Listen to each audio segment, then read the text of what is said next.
Vasco desmentiu informação de um jornalista. Tem também as últimas do mercado, bastidores, finanças e muito mais. Fala aí pessoal, sou Jorge Nicola, bem-vindos a mais um vídeo do canal, sempre bom ter vocês por aqui, sem perder tempo, pedir para deixar like, se inscrever no canal e ativar as notificações. Hora de falar sobre o Vasco da Gama. O presidente Pedrinho resolveu se pronunciar depois de ser acusado de se recusar a participar de uma reunião com empresários ingleses dispostos a comprar o Vasco por mais de R$1 bilhão. Gui Camarda, que é meu parceiro de cancelados, afirmou nos últimos dias que ele e uma outra pessoa não identificada procuraram o Vasco para intermediar um acordo com um grupo inglês, que estaria disposto a colocar mais dinheiro do que a 777, uma operação que poderia chegar até R$1 bilhão. Mas, segundo o Gui Camarda, Pedrinho se recusou a se encontrar com esses empresários e investidores. E o negócio acabou melando. O tal investidor inglês, inclusive, ficou bastante chateado, lamentando a postura do Pedrinho.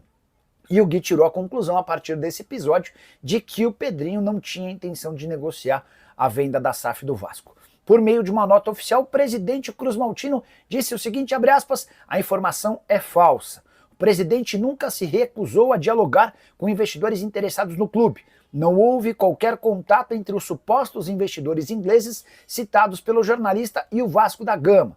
A atitude irresponsável do jornalista já foi comunicada ao escritório jurídico responsável pelas tratativas preliminares com potenciais investidores. O caso está sob análise para a adoção de medidas legais cabíveis ao Vasco, ameaçando processar o jornalista.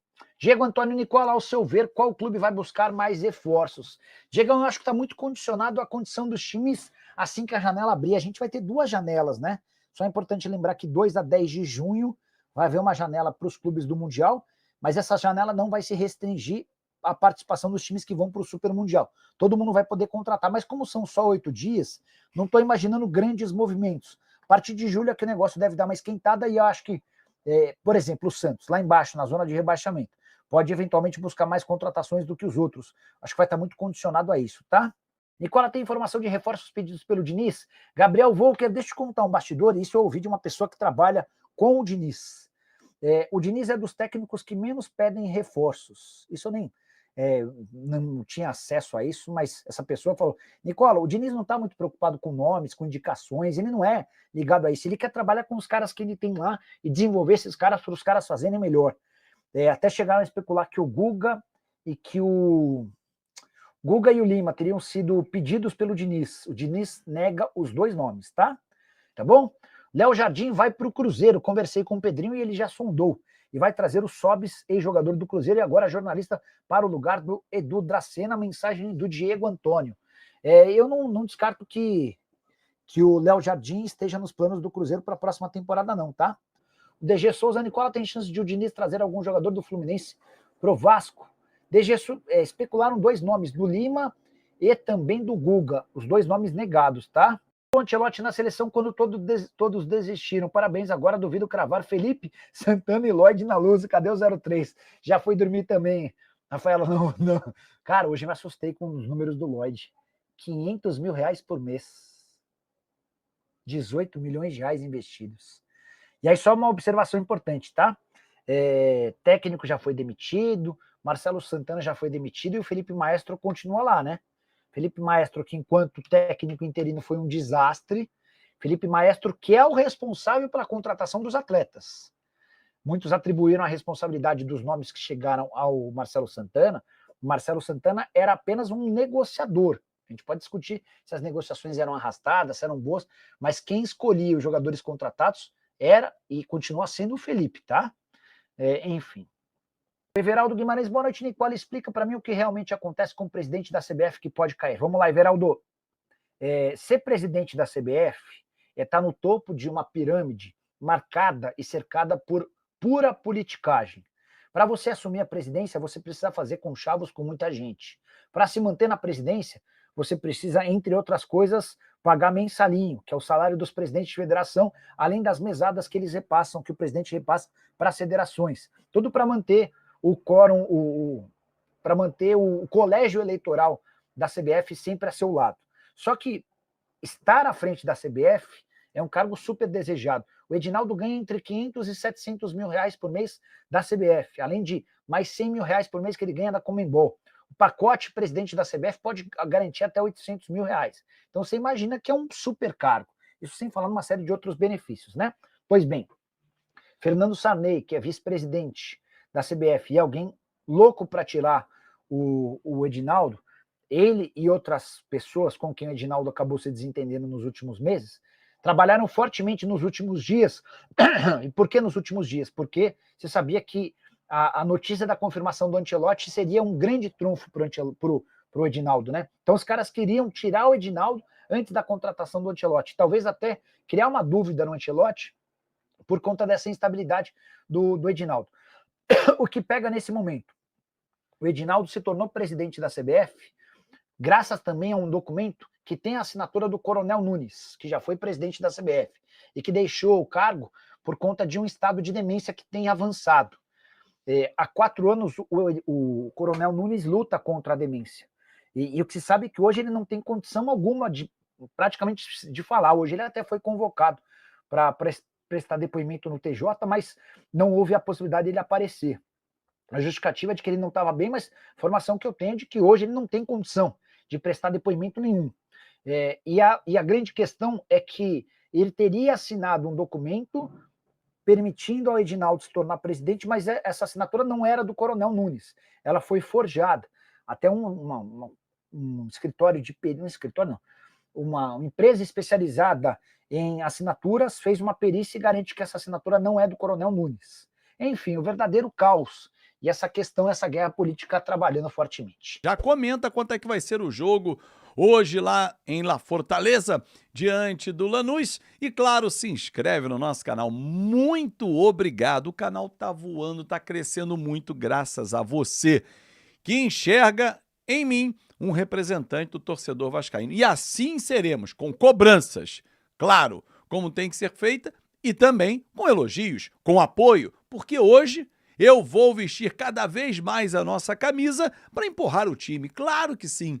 9h30 da noite, a bola vai rolar na Argentina para Vasco e Lanús. Lanús e Vasco. O Vasco precisa dessa vitória para dar uma respirada na Sul-Americana. Empatar vai fazer contas por conta do jogo do Melgar. Se perder, não tem mais como avançar direto para as oitavas. Então, o Vasco tem o último jogo depois em casa, com o Melgar. É fazer hoje o que não tem feito há 8 partidas. Vencer. Boa sorte, Fernando Diniz, que vai estrear no comando do Vasco, né? Vai pela segunda vez comandar a equipe. Ele que não teve tempo de mudar nada, gente. Tecnicamente, taticamente, nada. Ele chegou ontem, se apresentou aos jogadores, bateu um papo rápido, treinamento, aquela cobrança Diniz e foi para a Argentina. Não teve como mudar. O que ele pode começar a mudar e apresentar de novidade é o estado anímico dos atletas. Aquela empolgação que a gente não enxerga em campo, ele vai começar a cobrar. E quem não correr, vai sair. Não adianta ter nome. Com o nome, mais não vai jogar no Vasco. E esse recado, ele é dado a todos. Só o nome não basta. Hoje, por exemplo, há jogadores no time titular fazendo hora extra e jogando com o nome. Se não render, ele vai trocar. Mas para o jogo de hoje, a tendência é o mesmo time que jogou com Vitória. Léo Jardim, Paulo Henrique, João Vitor, Luiz Gustavo e Piton. Hugo Moura, Tietê, Hugo Moura, Jair, Hugo Moura e Esforça.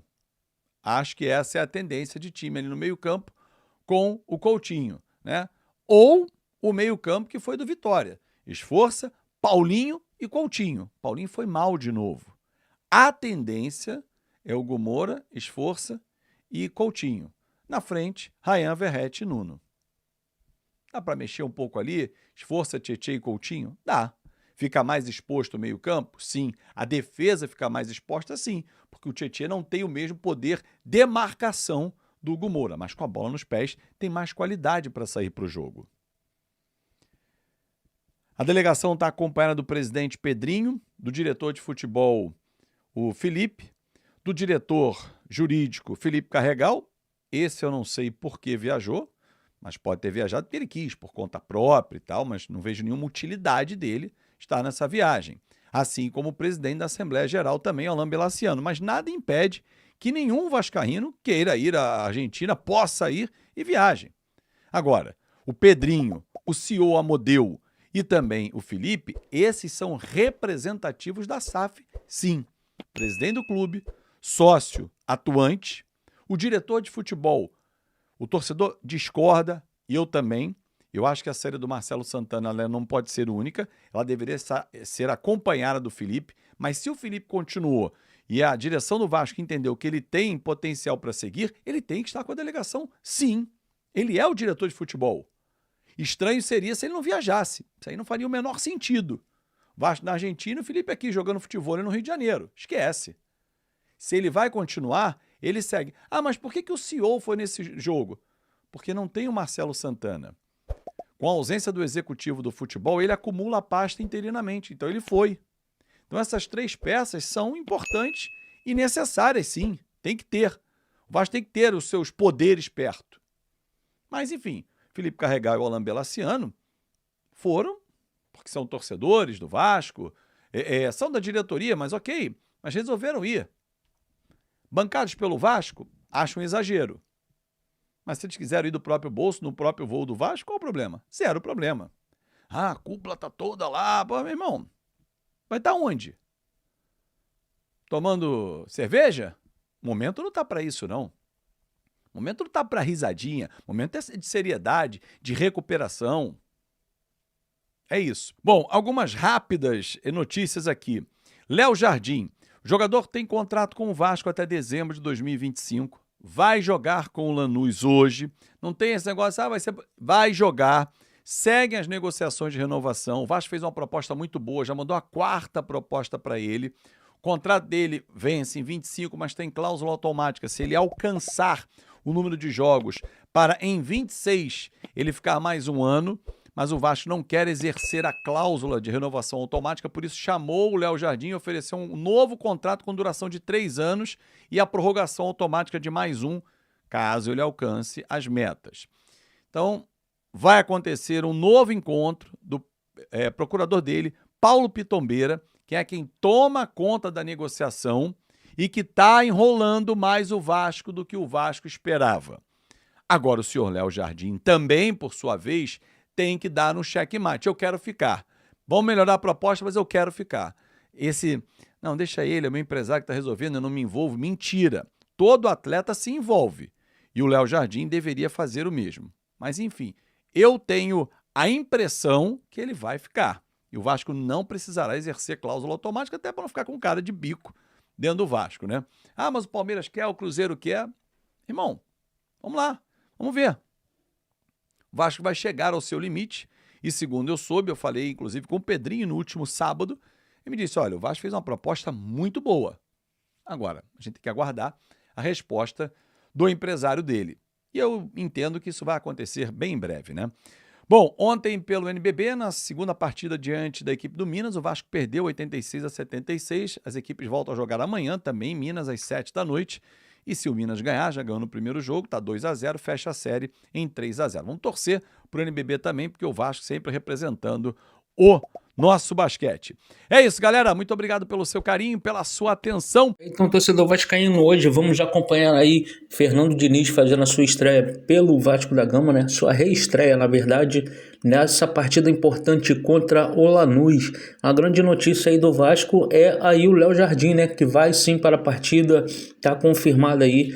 Teve essa situação sobre ele não jogar por conta que seria a partida que iria bater a meta da sua renovação, mas é bem provável aí que o jogador vá sim para a partida.